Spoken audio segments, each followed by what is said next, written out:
What is going on, everybody? What is going on, everybody? My name is JeffLightsYJr. Here with the Black Boss Channel and Victory Formation. Thank you guys for tuning in. Be sure to hit the thumbs up button, like, share, subscribe, and the notification bell because we upload every single day. We have a special guest in the building with us today. We have Mr. Maliik Obee from Draft HBCU. Maliik Obee. Maliik, how's it going, buddy? It's going good, man. It's going good. It's a great time right now. We in full swing in draft season, getting ready for the draft. It's a great Absolutely. time. Absolutely. Now, Maliik, for those of you who don't know what you do or who you are, just explain to the audience, what you do, who you are, and why Draft HBCU is such a big deal. All right. Well, I'm a co-creator. I got to give my man Tim credit. He's not on right now, but myself and my friend Tim Brown. He's a graduate of Virginia State. I'm a graduate of Morgan State.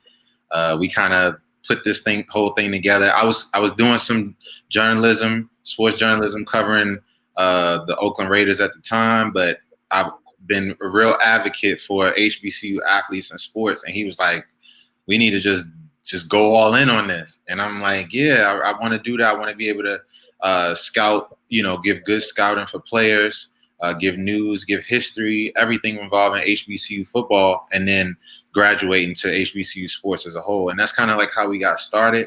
We just young in the game, really, in terms of what people know, but we're just trying to do the groundwork and really put forth a good effort to make sure that we're putting our players in the best light. Now, Maliik, with Draft HBCU and some of the cool things you've been able to do, what are some of those things you've been able to do? Have you been to some of the combines? Have you been to some of the all-star events? And how have those taken place this year? Yeah, so definitely. I actually just came back last weekend from the Senior Bowl. One of our partners, my partner Gerald Huggins, he's our head of scouting.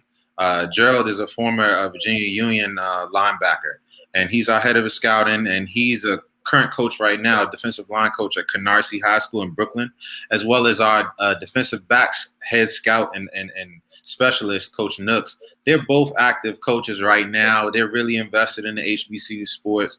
We've been doing a lot of scouting reports for all of these players leading up to this time, even since before the season, predicting which players will get into which bowl games, players to watch, which players can do what to increase their draft stock. So right now, this time, what I like to call the home swing of draft season, where you got showcases, you got pro days coming up, you got the combine and everything. This is the time where the work that we put in pays off. Like I said, Gerald got to cover the HBCU combine in Mobile. I came down the next weekend to do the Senior Bowl. We got to do a lot. This year, we were invited by the HBCU Pigskin Showdown to be the head scouts, which was in December. We went down to Marion, Alabama, and we got to put together a good roster of players, and they were able to play in front of a lot of NFL, XFL, CFL scouts, which was really cool, So we listen, I feel like we're moving a lot faster than I expected, but I'm loving it, though. Yeah, so that's what I want to ask you. How long has Draft HBCU and your organization been around? And you talked about like what kind of brought it about, but how long have you guys been doing it? And some more and like speak more about some of those opportunities you guys have been able to accumulate in just this amount of time. Yeah, so I'm gonna be honest with you. I've been doing a lot of HBCU scouting for a while. Tim brought it to my attention and said, "Look, we need to really make this a thing official." And that was honestly the end of last August. So our first, as an entity, Draft HBCU, like an official entity, our first event was the Black College Hall of Fame game with Grambling and Tennessee State in Canton. But like I said, I've done this for a long time, freelancing, independent. I mean, writing for every newspaper you can think of. So now for me, it's kind of a relief to be able to say I have a strong team of individuals with the same passions as me. Some people know more than me in different realms and different aspects, so it's like I'm learning, and I got people that I can help and to guide them in the different directions of where we can make this thing successful, which is important, like you said, talking about these special events, because I've had a lot of experience covering these events. I was a multimedia journalism major at Morgan State, so our dean of our school, Dwayne Wickham, who was former formerly at the USA Today, he'd give us $300, $400, $500 to go to the NFL Combine by ourselves. So for a lot of us, for me, getting a lot of these guys and young ladies who we're bringing on our team, that experience in these situations is key. And for us, I want to be the top HBCU scouting pipeline platform there is. So for us, it's essential for us to be able to get credentials and be on the field at the Senior Bowl and HBCU Combine and the upcoming HBCU Legacy Bowl in the 19th, all of these things, to be able to not only connect with the players, but to be able to show that validity of the things that we say and being able to back it up and have that network around us that understands and respects and appreciate what we're trying to do and what we are doing. Absolutely, absolutely. Now, Maliik, you guys are doing something. You've been posting these graphics. I'm gonna go ahead and pull up your Twitter here. You've been posting these graphics of these video game images. Just what is it? What is it about? You know, what's going on? You guys are developing a video game. For those that don't understand what's going on, what's taking place with that? What's happening with this HBCU video game that you've been posting a bunch of graphics about? All right, so I'm gonna just let it be known the game is actually it's a moderation of the classic Super Tecmo Bowl game that came out in Nintendo between the 1990 and 1991 season. I'm sure a lot of people have heard Tecmo Bowl, but what people don't know is that the game is a highly modded game in the community for people that are very nostalgic.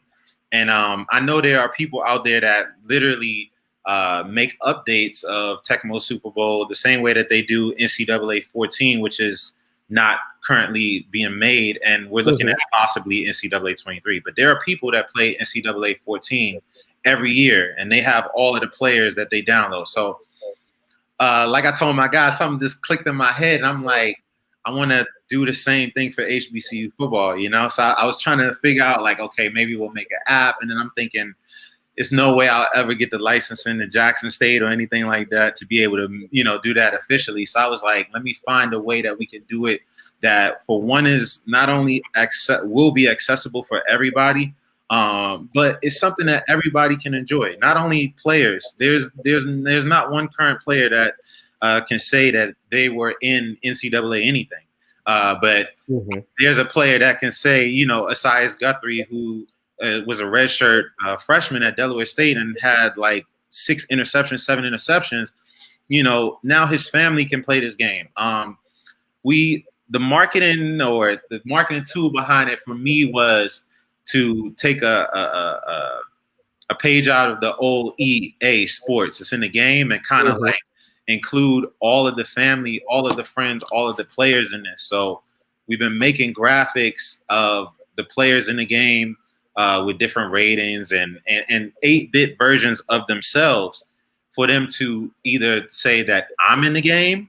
And then we've asked some parents, like we've asked the Carter family, who is Jordan and Jaden, Bowie State's defensive back. We asked their father to announce that they would be in the game, you know, because that's pretty cool to have 2 brothers in the game. So for their father, the hashtag was they're in the game, you know, so just trying to get people to, you know, buy into understanding the importance and appreciation of HBCU sports. At this point that we're at right now, there's a great chance that anybody that's listening to this show, anybody on Twitter, Instagram, whatever, you probably heard of the term HBCU, you probably know what it is. I mean, so there's a good chance that you might know 1 or 2 people in the HBCU football world. If you know Deion Sanders, you probably know Shedeur Sanders. If you know Shedeur Sanders, you probably know Marquise Bell. And if you know Marquise Bell, you know Akil Glass. You know what I'm saying? So just going along with that, my whole thinking was that, I mean, I know that there's people out there that can tell you every player from the top to the bottom of James Madison's roster. And there's people in the South that can tell you top to bottom every person on Alcorn's roster. They know their father, they know somebody. You know what I'm saying? And like with HBCU football, I said, we want to have as many tangible things as we can possible for this moment. And I think that for me, with this whole thing with Draft HBCU for all of us, Gerald Huggins, he came in at a perfect time. And it just he brought in some people, like I said, Nooks and our guy Addison Hayes, who's actually Edward Waters University's O-line coach. He's our head offensive line scout that does our scouting reports. So Gerald brought some people in, and everything kind of like fell at the perfect time. For me, it was like I said before, when it was just me by myself, I felt like that I wasn't making as much leeway as I wanted. And I'll be honest with you, I think this is a great year for HBCU football, but I just want people to know that we put in way too much work in and too much passion and understanding to be a fly-by-night entity, and that's why we want to continue to create content for social media to get people introduced to HBCU sports, give them the history. There's a lot of people that don't know Jerry Rice went to Mississippi Valley State and that is an HBCU. But there's many people that do. But there's a lot of people that don't know that Tennessee State is an HBCU, because they're not in the MEAC or the SWAC, at the moment. Yeah. So there's so many variables, and I feel like that we have a quantity of quality HBCU platforms. I can name so many that provide insight. And I think that when we stepped back and thought about what could we do different, it kind of came natural to us, because all we talk about is these players.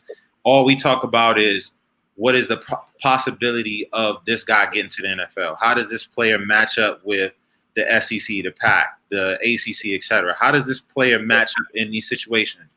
And I think that for us, the response that we've gotten this year and the respect that we've gotten this year goes to show how much time and effort we put in. I'll be honest with you. If you look at the 7 HBCU players that were Senior Bowl watch list this year, 4 of them are in the NFL combine coming up. Yes. So these are guys that we've been watching, but this platform gives us an opportunity to say, this is what we've watched. This is how we've evaluated this player.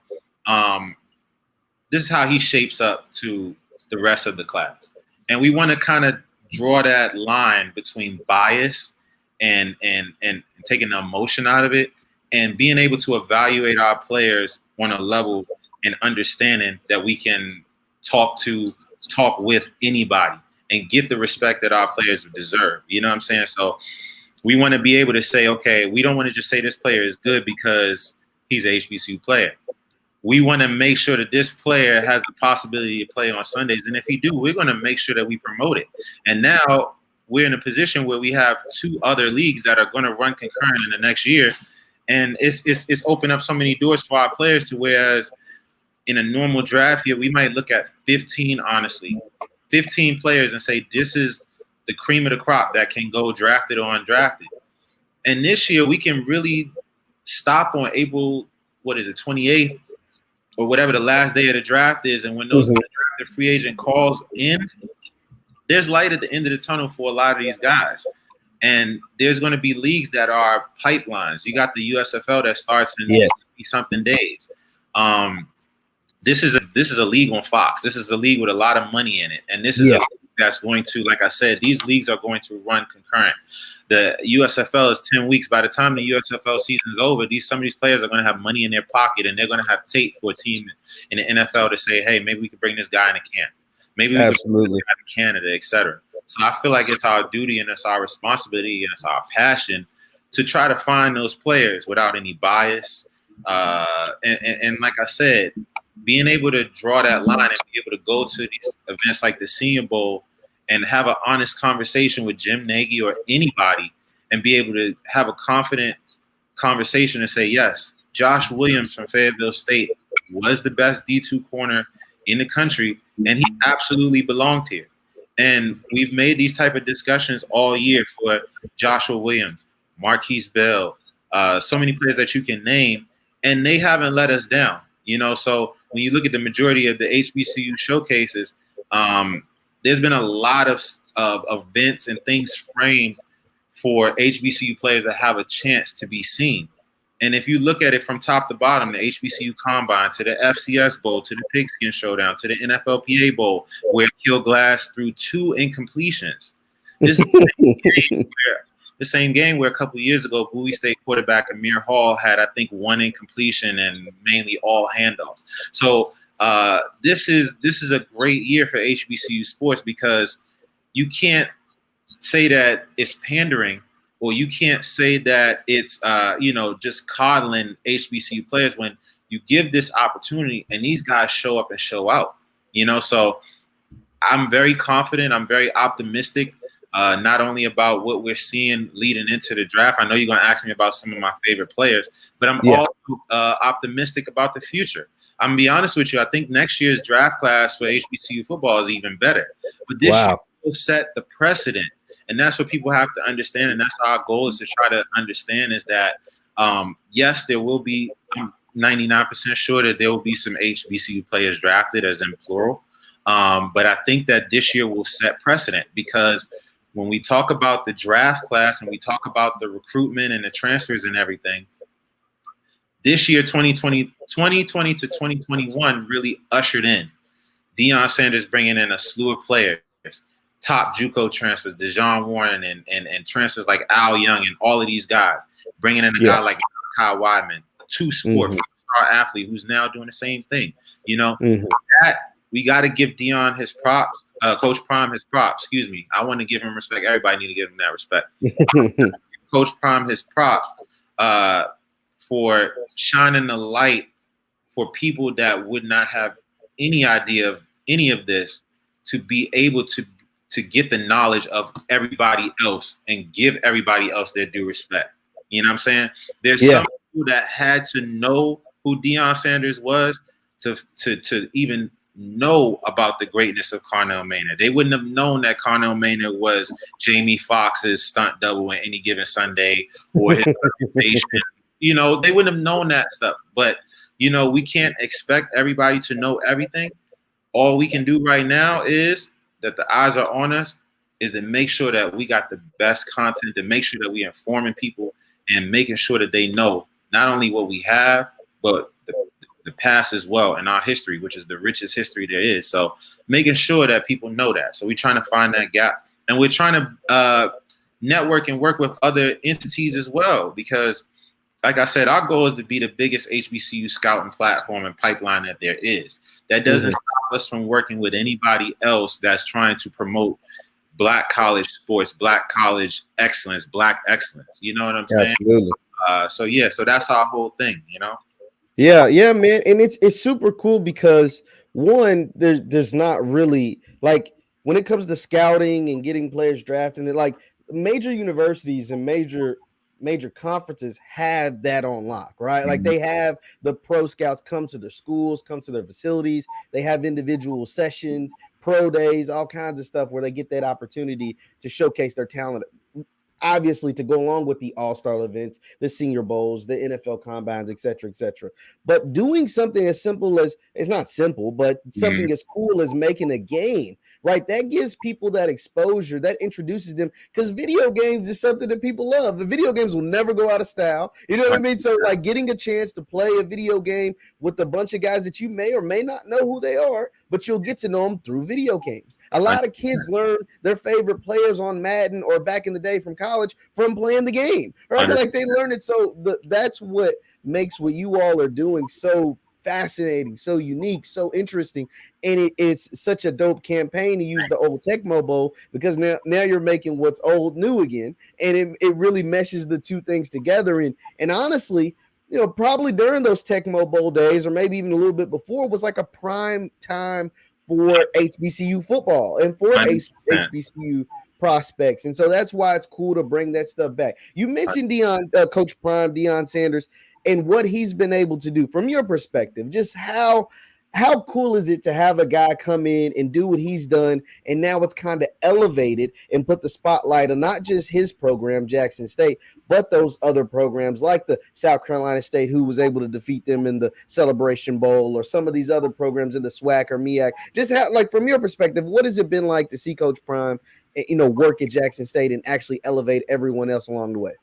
I'll tell you my perspective from looking at it from an HBCU perspective and outside of that. So outside of it, looking at it, if I'm a prospect, if I'm an athlete, period, I'm learning from arguably the greatest athlete that there ever was. You know what I'm saying? I have the connections of arguably the greatest athlete there ever was. I have the marketing connection. Do you look at Jackson State? I mean, if you were looking at Jackson State's Instagram 3 months ago, Coach Prime had his entire team selling do-rags. You understand what I'm saying? Like the marketability of this thing. He's got you got a team that's the Sun has Shedeur Sanders has commercial. You know what I'm saying? Like this guy has NIL, this guy has this, he has that. But when it's game time, it's game time. And that's what the great thing about Coach Prime, and that's summed up his entire persona, his charisma, everything, is that Prime Time was the guy that we saw on the field, off the field, everything. But when it was game time, it was game time. And, and I mean, ultimately, Jackson State lost in the Celebration Bowl. But I think that Coach Prime showed that something that the old 80s University of Miami team got a lot of flack for. They say, oh, they showboated and this and that and other. But when it was time for Jackson State to perform, they definitely performed. And they whooped a lot of, I don't want to curse, but they whooped a lot of behind this year. And at the end of the day, every dog has his day. But absolutely, that also goes to speak to, like I said, sometimes it takes Deion Sanders to lose for people to have the respect that's needed for South Carolina State, which does have the best inside linebacker in the NFL. I mean, we're talking about a school that just had their teammates playing in the Pro Bowl together. I think the most active players, you know what I'm saying? I'm talking about every year we can pretty much count on a South Carolina State defensive player to play in NFL and make some type of substantial impact. And we're talking about decades, you know what I'm saying? But for some people that don't really have the exposure to the MEAC or didn't before this year, now they see. Now they're going to know to look up. Now they know better because they got an opportunity to see Jacoby Durant get 2 picks against Clemson. Yeah. They got a chance to see Jablonski Green give Shedeur Sanders nightmares and that entire South Carolina State defensive line. You got to see that, and sometimes you got to remember that it's all about the exposure. We're talking about, and I don't like that term, or I don't like to say the golden time for HBCU, but when you look at it, it's like that was a time. I remember as a kid, you had, NBC, you got so many channels with games and everything on it, and then BET later in the 2000, before it ended in the 2000s, but it's a new time, and it works out for everybody. You got a page called Cut Day Sports, and he updates Cut Day's a beast. Every game, condensed games and full games, and for scouts or aspiring scouts, and not just us, that for everybody. That's what you get when you look at a Clemson game. Yeah. By the time Clemson's game is over, there's a condensed game on YouTube. By the time that Andrew Booth finishes the game, there's a cut up of him for every snap he's played at corner on YouTube. And having that access of this year over 100 games on ESPN allows the Cut Day Sports or somebody else to chop this footage up for the viewing public to be able to see. For the aspiring scouts on Twitter and all of these platforms that want to write draft profiles like us, or that's been doing it way before us, to be able to see these players that they wouldn't have. I mean, because being honest with you, a lot of these schools didn't have an abundance of accessible game footage and film on YouTube or on these platforms in the past. Wow. Some did, but some didn't. And that's the honest truth. So this year works well for everybody. And I think that people have to understand that, is that you have a Jackson State. If I'm whoever is on Jackson State's schedule in the SWAC, if Jackson State is the cream of the crop and I go out and show up against Jackson State, that tape travels. That tape is going somewhere. People are going to see that. They're going to remember who is number so-and-so. And you're right about that. The perfect example is how HBCU players get drafted every year. How do people think that? What do people think sealed the icing on the cake for Darius Leonard? I mean, he had an electrifying career at South Carolina State, but when he went at Clemson and had 19, 20 tackles on film, that film traveled way beyond people in the HBCU world could even imagine. And that's what we're trying to do, is bridge that gap as our entity, is to be able to, for people to see me, Gerald, Tim, Nooks, Coach Hayes, anybody, to be able to communicate with a Jim Nagy, with a Jordan Reed, who was NCCU's quarterback and is a hell of an evaluator and scout for ESPN now, formerly Draft Network, to be able to see these people who are at the echelon or the perceived echelon of scouting overall, to be able to say, okay, these are the prospects in HBCU sports. Draft HBCU is a reliable entity to tell you the truth about players' projections, where they might go, where they might be ranked, whatever, what they need to improve on. And that's what I want. That's all we want. We just want to protect, and we want to build a network to be able to to be able to do a draft evaluation in November and accurately say that this person is a projected 6th round pick, and being able to give them that opportunity to work on themselves, because that's what you see in every other aspect outside of HBCU sports. So that's our whole goal, is to bring that to HBCU sports on a greater level, not to be the anomaly, not every year toward Josh Williams getting to the Senior Bowl to be a surprise. We want people to know that Josh Williams was a dominant corner in the CIAA. But if people never had exposure to the CIAA, they would have never known that. But now they do. Now they do. So what do we do from this point forward? Well, now they do again, because they probably knew about it in the past. Like you said in Tecmo Bowl, I really looked through the game's roster and I'm like, wow, we got over 10 HBCU players in this game. I'm talking about stars. We're talking about Jerry Wright. We're talking about Greg Lloyd, from Fort Valley. Yeah. You know what I'm saying? We're talking about a variety of players from different schools at that time, which was normal. But now we're getting to that, and we want to, like I said, we want to bring accurate information and light to what's been going on in our sports. I mean, this isn't the first time that an HBCU player has been selected for the Senior Bowl, and the Senior Bowl has an incredibly high probability for HBCU players of getting drafted or sticking to a team. I mean, pretty much over the last decade, nearly every player from HBCU that's went to the Senior Bowl has gotten drafted. But you also have to look at it. I know that's the highest metric for a lot of people, but we have to appreciate the Shrine Bowl, who went to Vegas this year during Pro Bowl week and had a showcase of some of our best players. James Houston. James Houston was an inside linebacker being used completely wrong at Florida, and it took him to be at Jackson State to show his edge rushing abilities, but his time at Florida made him a more versatile and a better player. And he also is now a better prospect and has a better resume that can be presented to the league because of that time and because of his time at Jackson State. If James Houston is doing the same things that he was doing and getting the same rotational time on the depth chart that he was getting at Florida, he wouldn't have been in the Shrine Bowl. His time at Jackson State him to being the SWAC champion and leading to the Celebration Bowl and leading with Isaiah Lamb, the FCS and sacks, and dominating everybody. That's why we're talking about him now. It's a balance. You know what I'm saying? Because every year players fall by the wayside when they come from P5 FBS schools. Every year. And every year also, these players come from P5 FBS schools and they come to HBCUs, and that does not guarantee their success. So that's why the argument over level of competition and all this stuff varies case by case. Yeah. Because at the end of the day, the most important measurement is a player's heart or their desire to get to the next level. You know what I'm saying? Yeah. Like there's plenty of players that went from this school to that school. Marquise Bell could have fell off the face of the earth after he left Maryland. Marquise Bell was the face of FAMU on an ESPN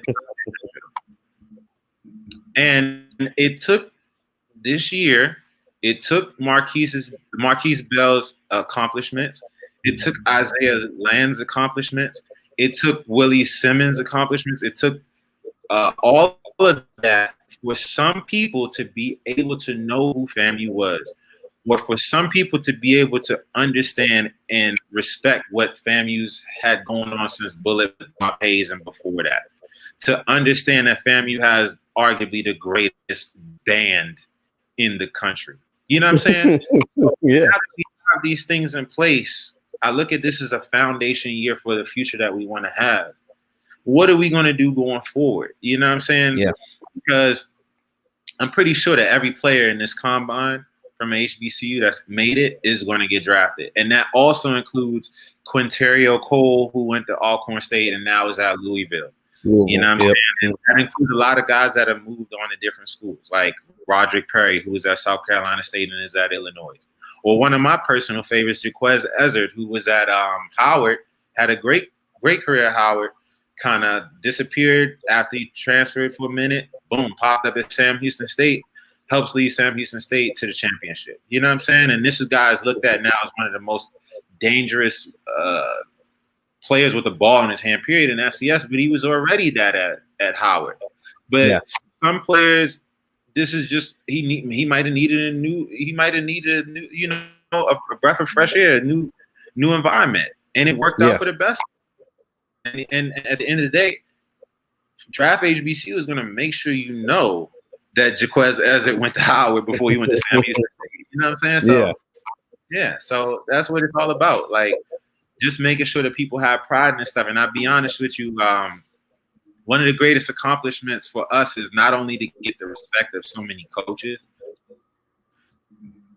and administrators and former players and stuff like that, getting those follows and getting the support and stuff like that, but getting a lot of the high school kids. We got a lot of high school kids that follow us, and that prompted my partners Gerald Huggins and Tim Brown to create Draft HBCU Recruitment. So you can find that on Twitter too, Draft HBCU Recruitment, all right, which is the pipeline page of athletes that want to send us tape and want to go to an HBCU or might have had offers from some HBCUs and want more. You know, I mean, it is competition, and there's a lot of kids that don't get their tape seen. So we got a dedicated platform for that, you know, and then we able to post up a video of a clip of a kid, and he has an offer from Howard, and he has an offer from Grambling State.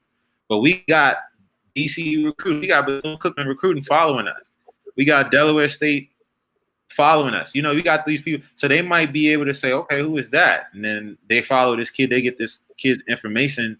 And yes, this kid now has a bidding war in his hands, but he also feels confident about the fact that he's probably going to be able to go to college for free and at a black college and get the black college experience.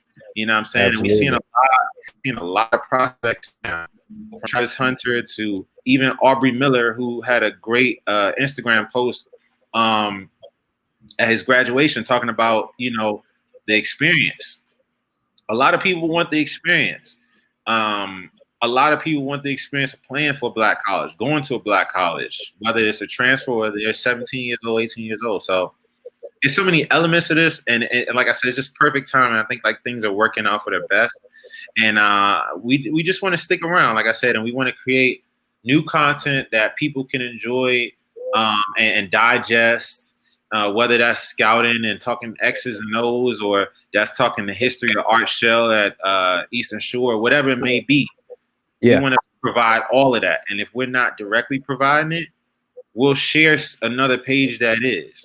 We'll do an interview with somebody that is. You know what I'm saying? And this is a great time for us. We got to do as best as we can to make the most of this time and make sure it lasts and that we never have to complain about anything again.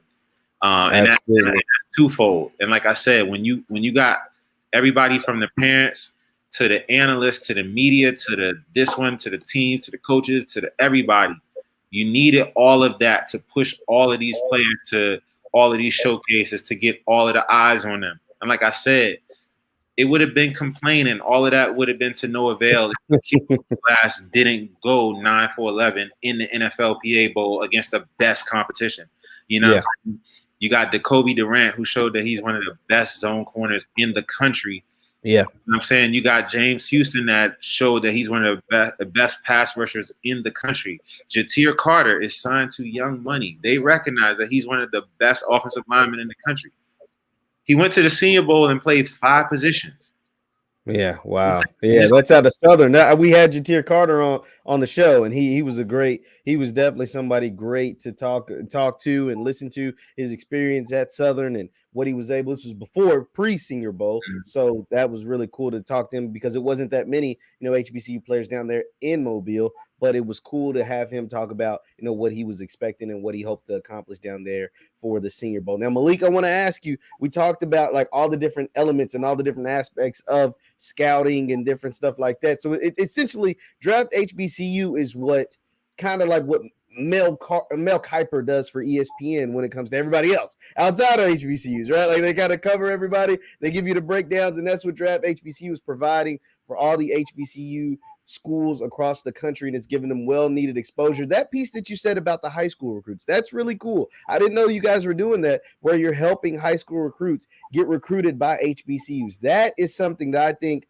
is something that's going to take off for you all, along with what you're doing with the Draft HBCU, because HBCUs are cool now. Like not to say that they ever weren't. I definitely get you. But it's like it's a commodity when the number one player in the country chooses to go to an HBCU, a lot of eyeballs are now on it that maybe once weren't on them before. And you got him, you got a bunch of transfers, you get the number one player in the state of Missouri is now headed to an HBCU. So like now these eyeballs, you got Hugh Jackson pulling all these young men from out in California. Like this is where they don't have any HBCUs out in the West Coast. So this is a great time. Like you said, we're striking while the iron is hot, and folks like yourself is helping a ton with the exposure for the draft prospects, for the high school prospects, and also in the video game world, man. That's really, really cool. I want to ask you though, we would be remiss if I was talking to a scout and I didn't ask him about the potential players. Who do you think will be drafted in the NFL draft this year from the HBCUs,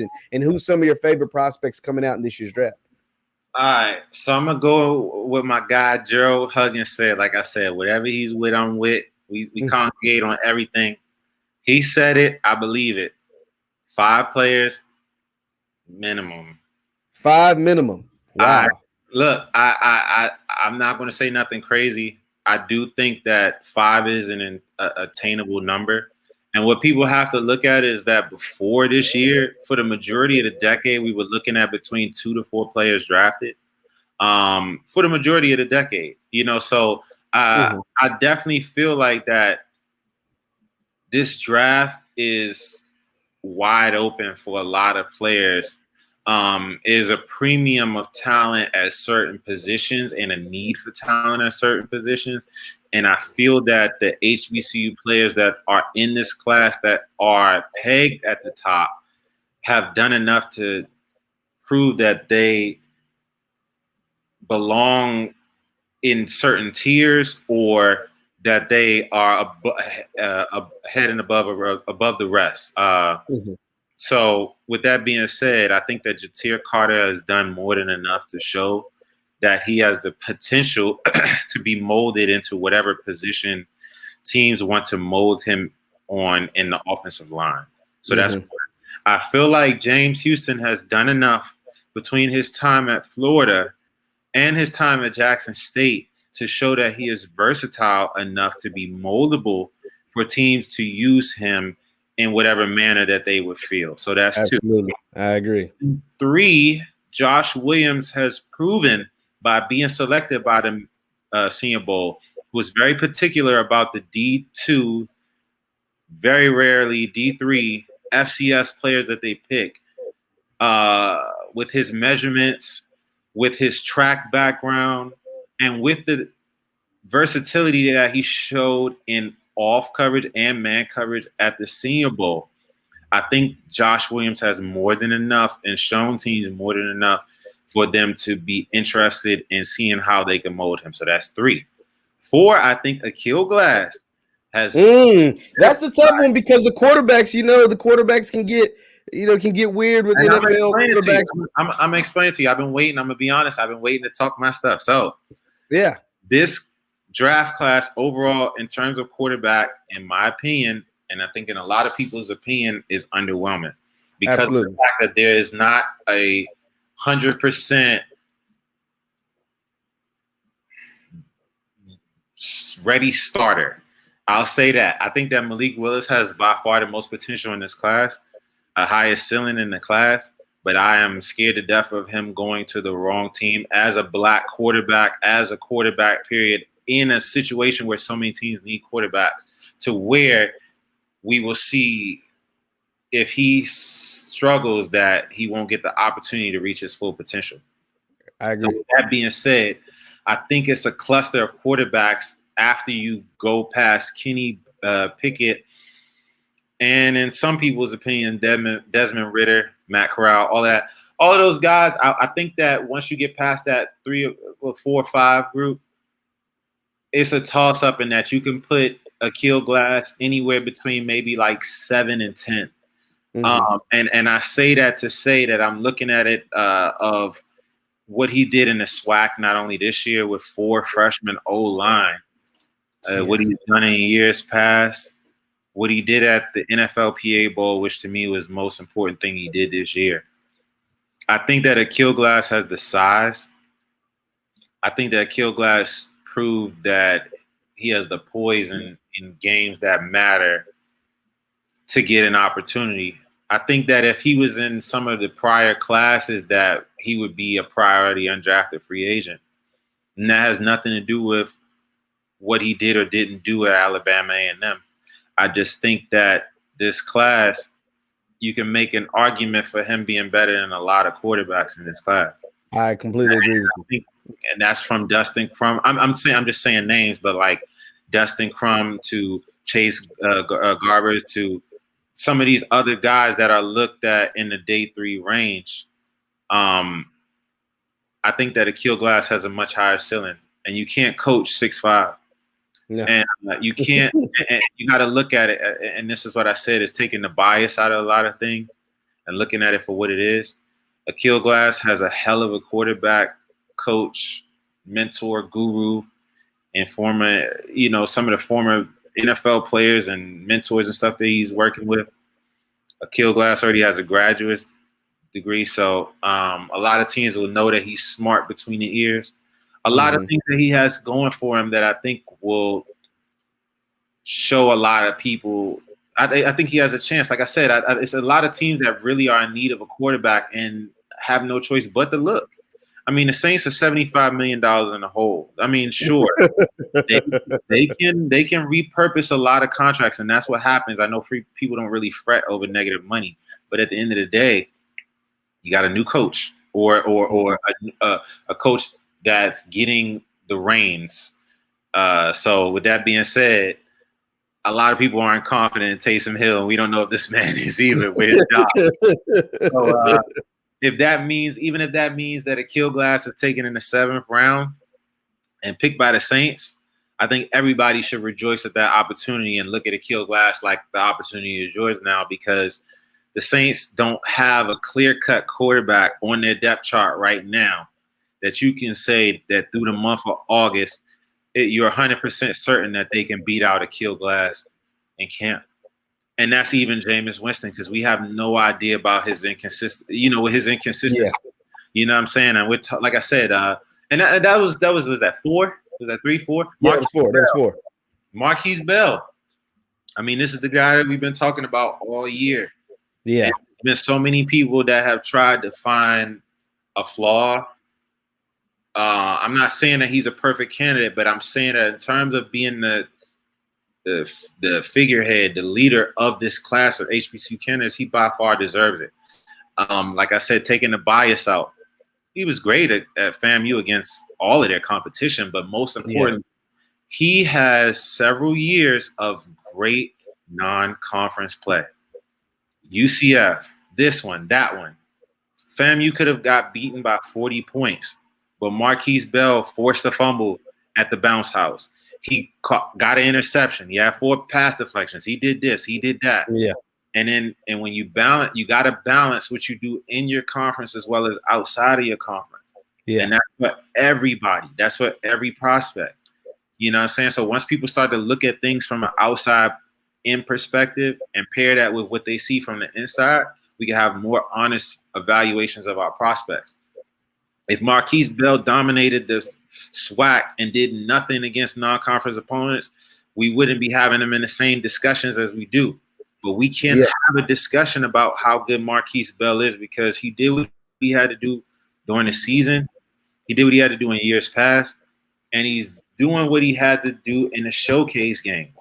And now he's going to go to the combine where he is more than athletic enough to test well. He's smart enough to answer the questions that need to be answered. And if he wasn't, he wouldn't be at the combine. You know what I'm saying? And that means understanding how to interview well about your past, whether it's good or bad, why you're here. How did you get here? Why are you even here? You know what I'm saying? And that goes for every transfer. What caused you to be here? And that doesn't have to be some of the stereotypical things that cause players to come to HBCUs. That could be your work ethic. That could be you don't want to listen. You know what I'm saying? And that's a lot of things that, in terms of character issues, that teams take into account. You know what I'm saying? Look at Bobby Price. Bobby Price, Norfolk State. There was nothing bad to say about him as a prospect, and there was, because the tape showed it, but he had the character and he had the people that were vouching for him in the Norfolk administration and the MEAC and all of this stuff, to where he's doing what he's doing it for the Lions now, because he had the work ethic, he had the smarts, he had everything that he needed to translate to Sundays. You know what I'm saying? So finding those players like that and being honest about it, or being at a point where we are right now, where we have so many players that message us about whatever it may be, that we're able to build relationships with players to where, you know, it's not a friendship thing, but just being able to be honest with them. Like, you know what I'm saying? Like, there's players in the NFL, I mean, well, in P5 FBS, that if they saw Mel Kiper, what are they going to do? They're going to ask him what I can do to be a better prospect. Yeah. So we would like people to come to us in that aspect, but we have to have the reputation and rapport for what our word to be valuable and credible. So that's what we're working on. That's all we're working on. We don't want to lie to anybody. We don't want to tell anybody that they're going to be drafted or anything like that we can't back up. You know what I'm saying? Yeah. We can give you an honest evaluation of what we think is the good things and the bad things about your game. You know what I'm saying? Like, one of the perfect examples is Jermaine Martin. One of the main things we talked about before this season was how good Jermaine Martin was for North Carolina A&T. But a friend of mine that has nothing to do with HBCU sports that watched him said, bro, he needs to get the ball more. He needs more receptions. Now, where a lot of times, you know, you don't want to be on the field for 2 downs. We need a 3-down running back. You know what I'm saying? That was the only comment that we had in any negative light on his scouting report, was that we hope to see him get more receptions, to prove that he is more than a 2-down back, to prove that he's not just a bruiser, to prove this, prove that. Not because it's just about us, it's because this is what people want to see for him to get drafted at the next level. Yeah, that's key. Now, Maliik, I want to ask you once again. We're talking to Maliik Obee from Draft HBCU. Now, Maliik, when it comes back, circling back to the video game, when can we expect the game? Where are we expecting it to come out as? Is it going to be a handheld, a game for PlayStation, a game for the computer? What's that going to look like?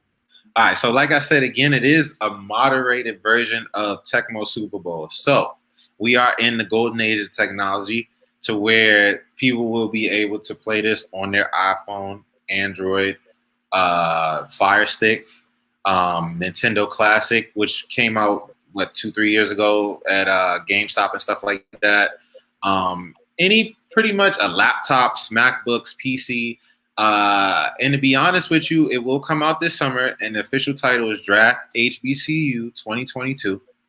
I'm going to give you all the details because we haven't really gotten to give anybody too many details, but awesome. Draft HBCU 2022 will be coming out this summer. Like I said, it is our rendition of Tecmo Super Bowl with all HBCU players. It started off looking like a whole lot of numbers and coding, and we've really figured out how to make this thing simple.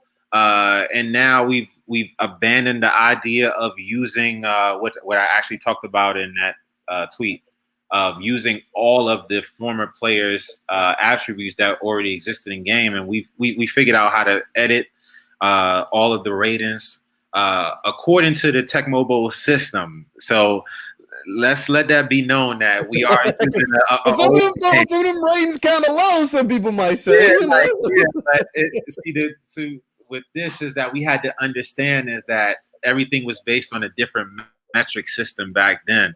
So if everybody was on 90, the game wouldn't work; it would crash. So we had to realize, like, if you have that screen that you have up right there, so the running speed in Tecmo Bowl, if I hand off the ball to you, your running speed is how fast you pick up speed. Your running power is your overall acceleration. But your maximum speed is how fast that you can go in the game. So 100 would literally be Bo Jackson. I'm holding the A down and he scores. Now, if anybody remembers Techno Bowl, there's a certain way that you run the ball for success. Yeah. So it was just learning that and figuring that out. And with that being said, we're going to do a lot of things to get people to understand not only how to get the game, which will be free. We don't want any legal trouble with anybody. It will be free. If people want to donate or whatever, they can do that for the work, whatever. We're not tripping off that. But we want to be able to go to campus and do interviews with a Jerome Johnson, Bowie State's quarterback, a Stephon Pierre at Albany State, who is the SIAC Defensive Player of the Year. Any of these guys, and be able to hook up the Nintendo or hook up a MacBook to the TV and have a great interview and talk about the ins and outs of life at Albany State for Stephon Pierre. How does it feel to have televised games? Some of these players have not had televised games. Yeah. You know what I'm saying? A lot of these things that we want to be able to talk about and mixing that up with the X's and O's. And we said, we want to be able to have an interview platform where we're interviewing players, but taking pages out of Ahmad Rashad and NBA Inside Stuff and Rap City and making it interactive. And now we have our own game to be able to do that, so we can sit down with Jawan Carter and play. And I got Morgan State and he has Norfolk State playing against himself. And I'm trying to beat him, but I'm also trying to dissect, different things about his journey. A lot of people don't know that Jawan Carter went to a high school where 5 or 6 of his friends are in the NFL right now. And he might be the next guy. He might be, he might not get drafted. He might get drafted. He might go to USFL. He might be who I think he is, the next Tyler Huntley, and get an opportunity to be a NFL quarterback at some point. But to be able to have those discussions with him and people that don't know too much about Norfolk State on a normal, getting to understand that this is the MEAC Player of the Year on offense. This guy was electrifying, and if they finish the season like they started, he get a lot more press. But that's our responsibility is at that point to say, look at how well this kid did against Wake Forest. You know what I'm saying? I mean, he didn't have a 400-yard game, but he didn't have the game that a lot of teams have when they're playing a different non-conference opponent with 20,000 more fans than they're used to, or whatever the variables may be. Jawan Carter went to Wake Forest and they lost, but he wasn't, frazzled all throughout the game. He made adjustments. He made plays with his feet. He made some great throws. You know what I'm saying? And for Jawan Carter, yes, teams will look at how he dominated and led Norfolk to a comeback victory over Hampton. But scouts outside of HBCU football, they're going to look at that game. And I don't even know how many yards he had, but they're looking to see against this team that might have 3 or 4 defensive players in the NFL next year, how he fared, and that's what's important. And we got to find that balance. Do good in the conference, do good in the SWAC, the MEAC, the CIAA, the SIAC at a consistent level. And then we can talk about how we need to push this guy. And then we also want to catch on to the guys that are up next. The Jada Byers of Virginia Union, who's the running back. And Tim, Gerald, we talk about all the time. Like I said, Gerald's a VU alum. We talk about all the time. Wait till the world sees Jada Byers from Virginia Union. You know what I'm saying? And that's our opportunity, and this is our chance to get people to know who these players are. So like I said, Absolutely. we gotta cut day sports that's putting up videos for every HBCU. And a guy like myself who has people, like I said, I freelanced for years writing for the Raiders and did everything I possibly could to say, you guys need to know about this guy, Jada Byers. He was a freshman last year. He has great contact balance. He has great vision, change of direction. He's like a little bowling ball. And me being able to put that video up and have high quality, good game film of the junior union on Twitter with people that cover Sam Houston State, Tennessee, Alabama, da-da-da. I got a scout from here. I got a coach. That means a lot. That means a lot. And it changes the aspects of how people look at players. I'm very happy we had a guy that, he said, I feel like y'all got me a lot of looks this year, and I hope it worked out for him because he's a great prospect. I think that he'll get a call. I hope that he does. But I think that just even being, we don't know. We don't even know. I could have said something to somebody at the Senior Bowl and they could have put that bug in somebody's ear. And now this guy is getting a call. You know what I'm saying? We have players that were getting questionnaires sent to them from the Colts and all type of stuff throughout this year. Like I said, it's just a great year for HBCU football. I think that we're going to be very happy with how this year sets precedent. Like I said, if we get that 5 and another 10 undrafted, another 15 undrafted players get that call, and we're going into camp with that 20 that were the 15 undrafted and the 5 that were drafted, and then another 19 or 11 or however many or 7, plus the additional players that we already have in the league. And we're looking at 50 to 55 HBCU players, when the season starts next year, and 28 of them are starters.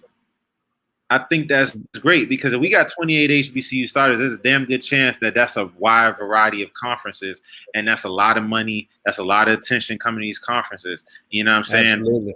Darius is going to have a fumble or interception every week, but he's also doing something for South Carolina State every week, every day. You see him doing something. Jonathan Taylor, you just gave him a South Carolina jersey. You know what I'm saying? So it's like, all of that they donated $100,000 to South Carolina State, so that's really cool. Maliik, I want someone had a question for you. It's like, where can if they want to help, they want to donate to the draft HBCU 2022? Where can they help? Where can they find you? Let the people know, because I've held you for a long time, but where can they go to look at your stuff and help donate to what you guys got going on?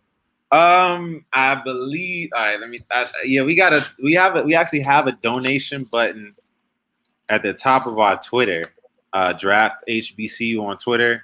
I'm not getting on anybody's personal CashApp, but we do have a donation button on there. Like I said, we just trying to do the work. We're not really, worried about money denominations or anything like that. It is more so about making sure that we get an opportunity to, be respected as somebody that people could come to and say, which prospects from HBCUs should we be watching? Which one should we know? And putting in the work to really get it right and to be respected and to change some lives. That's all we want to do, Absolutely, man. Once again, we're talking to Maliik Obee of Draft HBCU. Maliik Obee. Maliik, hey, thank you so much, man, for taking some time out of your night, speaking with me, talking to me about these future draft. I mean, hopefully we see some of these guys in the NFL are playing football and then continue to shine that light on these HBCU institutions, on these programs. Man, thank you so much, and thank you all for tuning in. Hit that thumbs up button before you head out, and we'll see you next time.